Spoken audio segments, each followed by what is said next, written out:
welcome to the deep dive. Yes. We've waded through that stack of summaries you sent on cardiac anatomy and circulation. Yeah, it was quite a bit. Definitely. And we're aiming to turn it into, well, the ultimate cheat sheet on the heart's critical plumbing. Sounds good.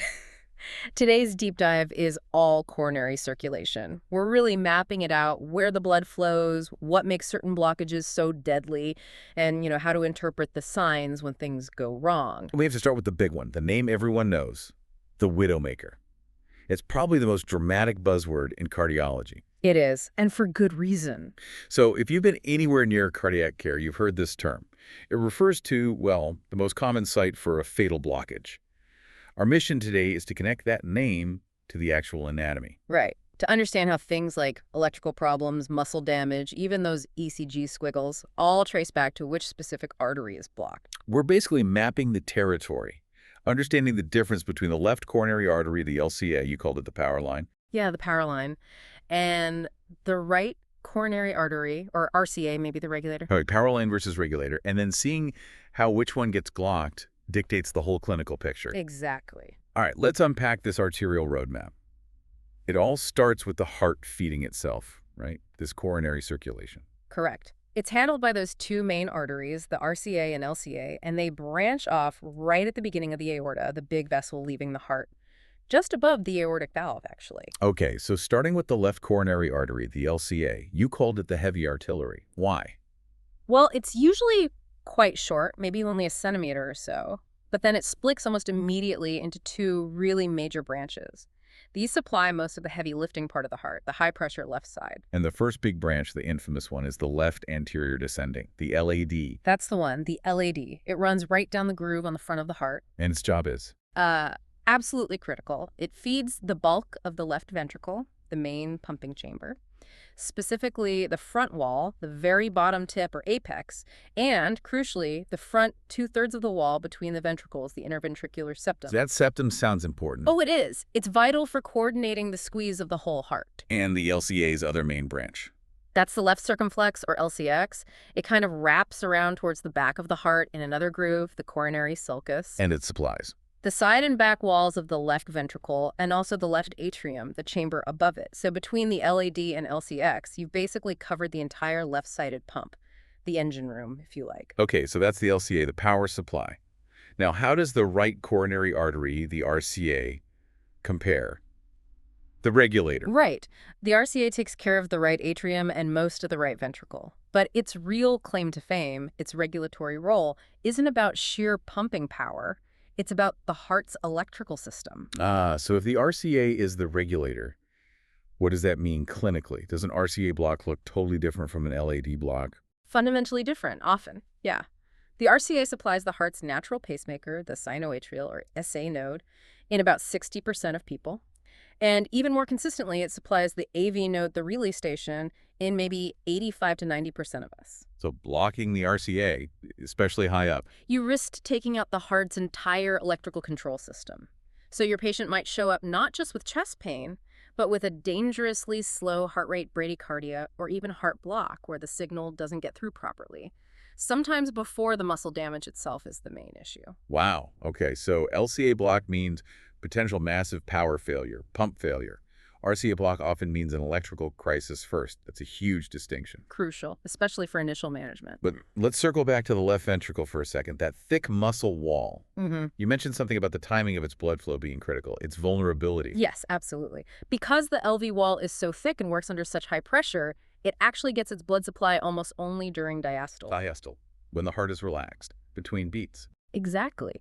Because during systole, when the heart contracts forcefully, the pressure inside the muscle itself gets so high that it physically squeezes the coronary arteries running through it, cutting off the flow. So the main pump only gets fed when it's resting. Yeah. Which means if the heart beats too fast. Big trouble. Tachycardia drastically shortens that diastolic filling time. Yeah. You're cutting down the window for the LV to get its oxygen. If there's already some plaque buildup, some narrowing. That fast heart rate could push it right into ischemia, into oxygen starvation. Precisely. The heart is literally racing itself towards damage. Okay, so we have the basic map, the LCA and RCA territories. Right. But you mentioned it's not the same for everyone. That brings us to coronary dominance. Right, and this often trips people up. I always assumed it just meant, which artery was physically bigger or supplied more muscle overall. That's a common misconception. But anatomically, dominance is defined by one specific thing. Which artery gives rise to the posterior descending artery, the PDA? The PDA, okay, what's its job? The PDA is key because it supplies the bottom third of that interventricular septum, the back portion, and the inferior or bottom wall of the left ventricle. And where does it usually come from? In about 85% of people, the PDA branches off the right coronary artery.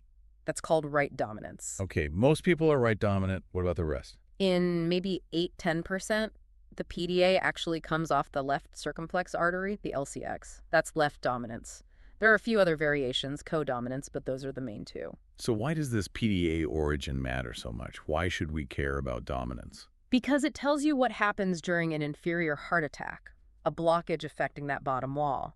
In a typical right-dominant person, if you block the RCA, you're likely taking out not just the inferior wall via the PDA, but potentially the AV node as well, since the RCA usually supplies that too. So in right dominance, one RCA blockage hits the bottom wall, the back part of the septum, and the critical AV node. That's Yes. a lot from one vessel. Exactly. The implications of blocking that single artery are huge in a right-dominant system. Okay, that clarifies dominance. Now, let's finally tackle the big one we started with, the widowmaker. We're talking LCA territory here, right? Specifically, the LAD. Yes. The classic widowmaker refers to a blockage high up, or proximally, in the left anterior descending artery. And why is that specific spot so deadly? It's the sheer volume of heart muscle it supplies. Block the LAD near its origin before it gives off many branches, and you immediately cut off blood to the entire front wall of the LV, the apex, and that crucial front two-thirds of the septum. You basically lose the biggest, most powerful part of the pump all at once. Instantly. It's a massive, often fatal injury. And the ECG clue we look for. You'll typically see dramatic ST segment elevation in the leads, looking at the front of the heart, primarily V1 through V4. That pattern screams anterior wall infarction from an LAD occlusion. You mentioned there's something potentially even worse. There is. The ultimate widowmaker, some call it. That's an occlusion of the left main coronary artery itself. The LMCA, that short trunk before it even splits into the LAD and LCX. Precisely. Blocking the left main is like shutting off the main power switch to the entire left side of the heart. That sounds catastrophic. It is. It causes devastating infarction across the front, side, and septal regions. The ECG warning sign for this specific emergency is often widespread ST depression in many leads, but with a simultaneous paradoxical ST elevation specifically in lead AVR. AVR elevation with widespread depression. Like an alarm bell for left main blockage. Exactly. It's a sign that demands immediate, urgent attention. Okay, zooming out a bit. All these blockages, these heart attacks, they're generally part of what we call acute coronary syndrome, or ACS. And it all starts with atherosclerosis, right? Plaque buildup. That's the underlying cause, yes. The spectrum of ACS really depends on what's happening with that plaque. So walk us through that spectrum. Okay, at the mildest end, you have stable angina. That's predictable chest pain, usually with exertion. That goes away with rest. It's caused by a fixed plaque narrowing the artery, but the plaque itself hasn't ruptured. But then the plaque can rupture. Right. And that's when things get acute. If the plaque ruptures and a clot starts to form, but it only partially blocks the artery, and crucially, if no heart muscle has died yet, that's unstable angina. The pain might be new, worse, or happen at rest. But if that partial blockage does cause some muscle cells to die, then we move into NSTEMI territory, non-ST elevation myocardial infarction. You'll see elevated troponins in the blood. Those are markers of heart muscle damage, but the ECG might show ST depression or T-wave inversions, suggesting the damage isn't full thickness yet. It's often called subendocardial ischemia. and the final, most severe stage. That's a STEMI, ST elevation myocardial infarction. Here, the plaque rupture leads to a clot that completely blocks the artery. Blood flow stops entirely downstream. This causes full thickness, muscle death, transmural infarction. And that's when we see the ST elevation on the ECG, like we discussed for the LAD and left main. Exactly. That ST elevation signals a full thickness injury happening right now, and it requires immediate action to reopen the artery. This is where that ECG roadmap is so vital. Okay, let's quickly run through that ECG map again. Clinician sees ST elevation in leads 2, 3, and AVF. What does that tell them? That pattern points directly to the inferior wall of the left ventricle. And in most people, the right dominant folks, the culprit artery is almost certainly the RCA via its PDA branch. Got it. Inferior wall leads to 3 AVF, usually RCA. Yeah. What about V1 through V4 elevation? That's the anterior wall, classic LAD territory, the widowmaker pattern. And if the elevation is in leads I, AVL, V5, or V6? That suggests the lateral wall is involved. The culprit is likely the left circumflex artery, the LCX, or maybe one of its branches like an obtuse marginal. So knowing that map lets you predict more than just the location, right? You can Yeah. anticipate specific complications based on the artery involved. Absolutely. Since the RCA, as we said, is the regulator supplying the nodes. An inferior MI from an RCA block often leads to bradycardia, slow heart rate, or AV block, rhythm problems. Precisely. Whereas an anterior MI, caused by the LAD blocking the power line. That hits the main pump hard. Yeah. So you worry more about mechanical failure, severe left ventricle dysfunction, cardiogenic shock where the heart just can't pump enough blood, or maybe bundle branch blocks because the septum's electrical wiring got damaged. Pump problems? Exactly. Rhythm versus pump failure is a key distinction between RCA and LAD territory MIs. We also need to touch on a specific mechanical complication. Acute mitral regurgitation. The mitral valve starts leaking badly after an MI. Why does that happen? It's usually because the small muscles holding the valve leaflets, the papillary muscles, get damaged or even rupture due to lack of blood flow. And the source material really emphasized one of these muscles being particularly vulnerable, the posteromedial one. Yes, the posteromedial papillary muscle, its vulnerability boils down entirely to its blood supply. Okay, explain that. So there are two main papillary muscles for the mitral valve. The anterolateral one usually gets blood from both the LAD and the LCX. It has a dual supply, a backup. Okay, so it's relatively protected. Right. But the posteromedial one, it typically gets its blood supply only from the posterior descending artery, the PDA. And the PDA, in 85% of people, comes from the RCA. Exactly. So in most people, that posteromedial muscle has just a single lifeline from the RCA territory. A standard inferior MI due to an RCA PDA block can easily knock out its entire blood supply, making it much more likely to become ischemic and rupture. Leading to sudden, severe mitral regurgitation. That's a fantastic clinical pearl. Single supply makes it vulnerable. It's a really important one to remember. And related to RCA blockages, we have to discuss right ventricular infarction. This often comes along with a proximal RCA occlusion, right? Yes, it's common when the RCA blockage is high up before branches supplying the RV peel off, and diagnosing it is critical because the management is quite different. There's a classic triad of signs, isn't there? What should listeners look for? Okay, you suspect an RV infarct if a patient, usually with signs of an inferior MI, suddenly develops. 1, hypotension, low blood pressure. 2, elevated jugular venous pressure, JVP, meaning their neck veins are distended. And 3, crucially, their lungs are clear on examination. Hypotension, high JVP, clear lungs. Why that combination? The right ventricle has failed. It can't pump blood forward effectively. So blood backs up before the RV into the systemic veins, causing the high JVP and contributing to the low blood pressure systemically.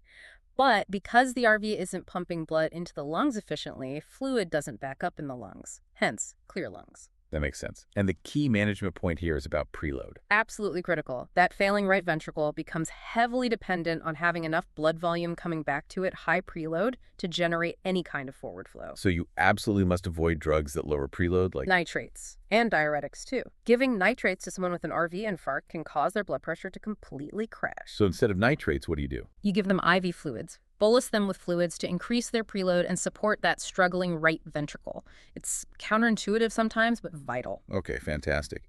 So we've thoroughly mapped the arteries delivering the oxygenated blood. How does the used deoxygenated blood get back out of the heart muscle? The venous system. Right, the cleanup crew. The main player here is the coronary sinus. Think of it as the main venous highway. Where is it located? It's a large vein that runs in that same posterior atrioventricular groove, sort of mirroring the path of the circumflex artery, but carrying venous blood. And it empties directly into the right atrium. Okay, and does it have major tributaries like the arteries have branches? It does, and they tend to run alongside the major arteries, which makes it a bit easier to remember. Oh, convenient. Like what? Well, the great cardiac vein runs with the LAD on the front of the heart, draining that anterior territory.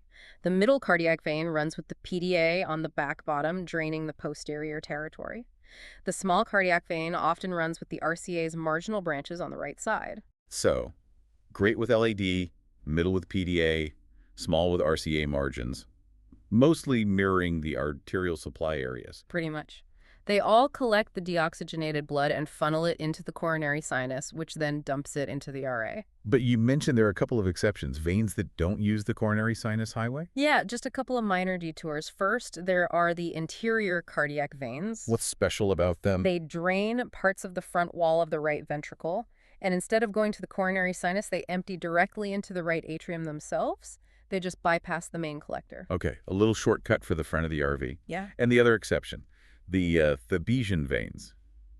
Sounds obscure. They are. They're microscopic veins, also called the venae cordis minime, but they're included because they explain a normal physiological finding. Which is?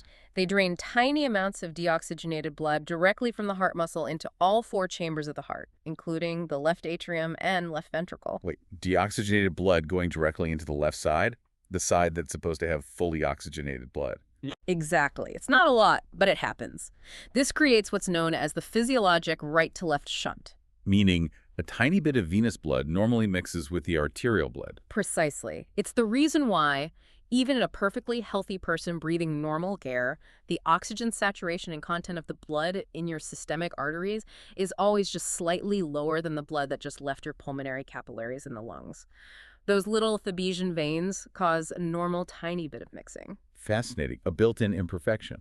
You could say that, a physiological nuance. Okay, we have really built the full coronary roadmap now. Arteries, veins, dominance, blockages, clinical signs. Let's try to bring it home with the absolute must-know essentials. All right, key takeaways. Remember the big territories. LCA branches, especially the LAD, mean anterior wall, septum, the main pump. Think power. Blockage there is the widowmaker, massive infarction potential. Got it. LCA LAD, anterior power pump. Then RCA. Think inferior wall, posterior septum via the PDA in most people, and critically the electrical nodes, SA and AV. Think rhythm. Blockage often presents with bradycardia or heart block. RCA equal inferior rhythm regulator. And dominance just tells you who supplies the PDA, linking the RCA or LCX to that inferior-posterior territory and the AV node supply. Exactly. And don't forget those clinical correlations we hit hard. That RV infarct triad, hypotension, high JVP, clear lungs means absolutely avoid nitrates, get fluids. Right. And the postremedial papillary muscle's vulnerability in inferior MIs, because it only gets blood from the PDA, usually via the RCA. Single point of failure. You nailed the key points. We've covered the pipes, the electricity, the failures. But maybe leave us with one final thought. What part of the heart muscle itself is walking the tightest tightrope? That's a great question to end on. Despite this whole intricate system, the area most vulnerable to ischemia, to running out of oxygen first, is always the subendocardium. The subendocardium. That's the innermost layer of the ventricle wall, right next to the blood inside the chamber. Yeah. Exactly. It seems counterintuitive because it's closest to the chamber blood, but it's actually the furthest away from the coronary arteries, which penetrate from the outside, epicardium, inwards. Ah, so it's at the end of the supply line. Precisely. And worse, during systole, when the heart muscle contracts, that inner layer experiences the highest pressure and gets compressed the most, further reducing its blood flow. So it's furthest from the supply and gets squeezed the hardest during contraction. Double whammy. That's why, in almost any situation where coronary blood flow becomes inadequate, the subendocardial layer is the very first part of the heart muscle to suffer injury and necrosis. It really highlights just how metabolically demanding the heart's job is and how close to the edge it operates, minute by minute.